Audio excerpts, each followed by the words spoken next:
to return to Oz. One of Broadway's biggest musicals in history is back this month. Wicked returns to the Gershwin Theater. Paul Ventura caught up with the Broadway star who plays Elphaba, Lindsay Pierce. Thanks, Tamsin. Lindsay Pierce has flown back to Oz as Wicked's resident green girl. I met up with Broadway's Elphaba at Gallo Green, naturally, to talk about returning to the show post-pandemic and so much more.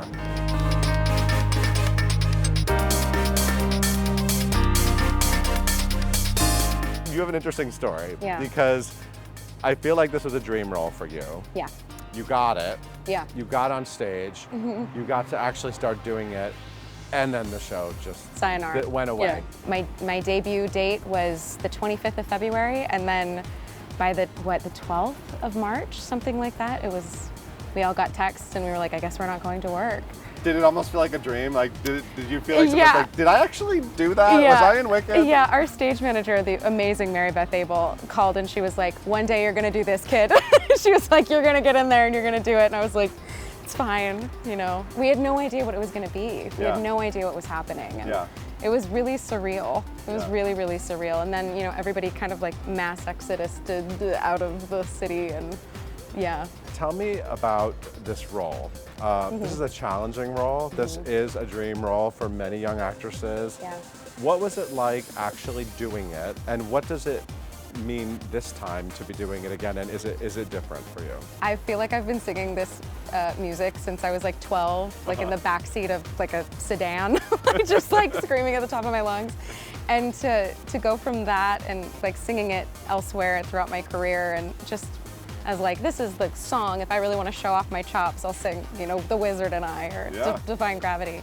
It's very different to do it 8 times a week, because it's not just the songs, it's the scenes and it's the content and the emotional roller coaster that you go through. And she's intense, she's bombastic, and she's, you know, she wears everything right on her sleeves, on those gorgeous shoulder pads from the second eye, those gorgeous like tufty sleeves. So to gauge energy, I'd never done a full production of anything in New York. I'd never been in a Broadway schedule, and it is not to be believed. It's nothing to scoff at. These people are Olympians. Like, it's wild. Our ensemble, I bow down. What they put their bodies through, what everybody puts their body through to make this show possible is nothing short of miraculous. And I'll tell you what, after my debut, I woke up the next day and I was like, oh my God, I just got hit by a truck. And I thought to myself, I have to do this again and again and again. Now coming back, I feel a little more mentally prepared for it. I don't think I'm gonna waste a moment. I feel like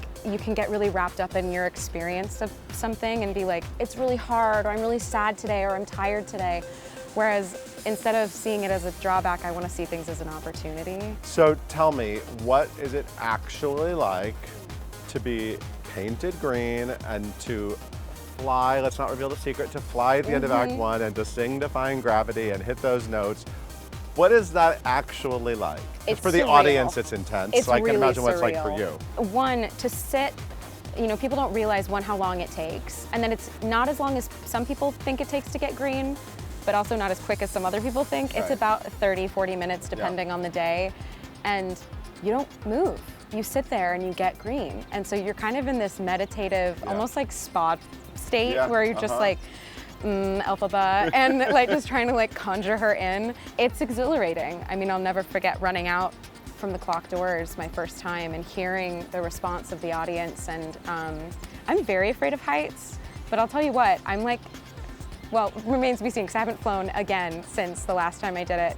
So I could be screaming at the top of my lungs, but there's something really amazing, especially in the Gershwin, there's something really amazing about walking the same boards that Idina and Julia Murney, you know, like the greats, Stephanie J. Block, like these Titan females that have walked these boards, that have been in those boots, that have been in that levitator, you know, it's like it's amazing. It's really incredible, and they've all gone through it, and there's this incredible green sisterhood of women that are just like, I know.